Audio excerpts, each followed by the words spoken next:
આજ શનિવાર છે ને આજ 10 તારીખ છે. આજ ઉત્તરાયણ 10 તારીખ છે ને હે ના 4 દિવસ પછી ઉત્તરાયણ છે.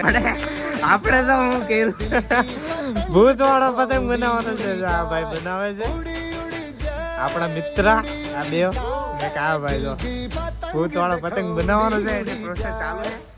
બ્લોગ છેલ્લે સુધી જોજો, બહુ મજા આવશે. આવું કાક છે બને તૈયાર થાય.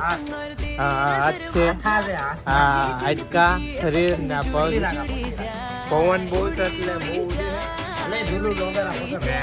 પતંગ બનાવી નાખ્યો. અમે જો પતંગ આપણો છૂટી ગયો.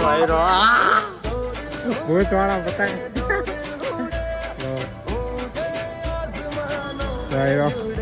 સરસ ચડી ગયો છે ભૂત વાળો પતંગ. આ બે ફિરકી જોઈન્ટ કરી તારે દેખો કારના બળ કરતા જોયા. બે ફિરકી જો